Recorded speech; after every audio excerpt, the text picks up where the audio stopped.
저는 간증문을 3개를 작성하게 되었습니다. 처음 1개, 그 다음 그리고 최종본까지 하나님의 놀라운 섭리를 다 이야기할 수 없을 만큼 급변하는 상황 속에서 겪은 은혜들이 참으로 많았습니다.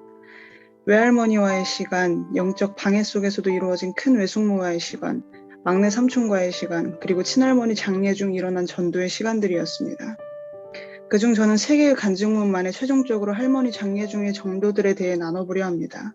큰아빠 임원준, 그의 딸 임선아를 전도 대상자로 두고 기도하던 중 순조롭지 못한 상황으로 전도가 미뤄지게 되고 오랜 생활 요양원과 요양병원 생활을 하신 할머니의 위독하시다는 소식이 동시다발적으로 이루어졌습니다. 결국 4월 5일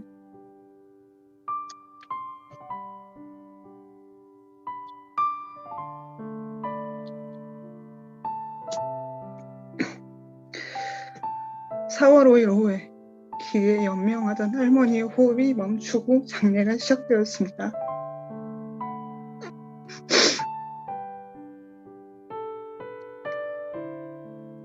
이남이녀인 친가는 아무도 믿지 않고 오직 저와 저희 어머니와 어머니를 통해 자녀들인 저희만 신앙생활을 하고 있습니다. 큰아빠 전도를 비대면으로 계획했으나 하지 못한 지 일주일도 되지 않아서 비록 좋은 소식은 아니었으나 믿지 않은 원친과 친척들을 대면하게 되었습니다. 장례를 위한 절차가 진행이 되면서 훈련 숙모임과 노원 모임의 소식을 알리고 전도 대상자들을 위해 함께 기도를 부탁드렸습니다. 수십 명의 기도 후원자들을 제게 허락하시며 참 감사했습니다. 장례식장이 정해지고 믿지 않는 집안이기에 유교 형식의 장례가 시작되었습니다. 하지만 어머니와 함께 이야기를 나눈 후 할머니의 장례 중 할머니의 마지막을 위해 기도하고 싶다고 마음을 전하였고 입관 예배를 저희 교회의 주체로 함께 드리기로 허락받았습니다. 충돌 없이 어려움 없이 순조롭게 예배를 드릴 수 있도록 친척들의 마음을 주관하여 주신 하나님께 감사했습니다. 요양원에서 장례식장으로 가기 전 집에서 여러 장의 사형리와 소책자들을 챙겨 나왔었고 가장 좋은 타이밍을 구하며 계속 기도했습니다. 그리고 아직 장례 소식을 전한 지 얼마 되지 않아 분주해지기 전 큰아빠 딸인 고등학생 동생에게 사형리를 전했습니다. 감사하게도 전하는 동안 방해받지 않았고 동생은 그림은 왼쪽 오른쪽을 고르고 영접 기도까지 따라했고 마지막 장까지 읽어줄 수 있었습니다.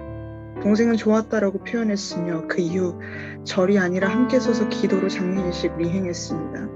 동생에게 전한 후 지체하지 않고 부고함 쪽에서 큰아빠에게 사형리를 전하기 시작했습니다. 큰아버지는 젊은 시절 사고로 뇌수술을 여러 차례 하셔서 조금 불편하십니다. 본인은 뇌수술을 여러 번 해서 이런 거 잘 이해도 못하고 머리도 어지럽다고 하시며 듣기를 아주 힘들어 하셨습니다. 하지만 힘들어하면서도 계속 앉아 계셨고 결국 기도는 따라하지 않으시고 일어서셨으나 10페이지까지 읽어드릴 수 있었습니다.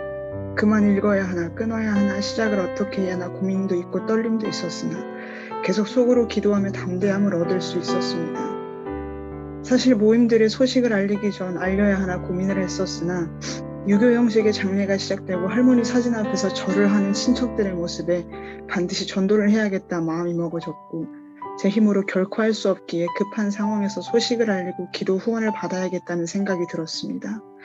그리고 전할수록 함께 기도하고 있을 후원자와 그 기도를 통해 역사하시는 성령님의 도우심이 참 감사했습니다. 다음날 오전 큰고모의 둘째 며느리인 언니에게도 전해야겠다는 마음을 주시고 상황을 주셔서 사형리를 읽어드렸습니다. 비록 거절했으나 분명 이원을 시작으로 또 다른 이들을 통해 언젠가 예수님 영접할 날을 기대하며 낙심하지 않게 되었습니다. 생명 하나가 이 세상에서 떠났으나 사망 권세 이기신 예수님께서 그 슬픔의 자리를 잃어버린 영혼들을 향해 역사하시는 자리로 장례 기간을 보낼 수 있었습니다. 아직 아빠에게 사형리를 전하지 못했으나 계속하여 기도하며 끝까지 전해내겠습니다. 감사합니다.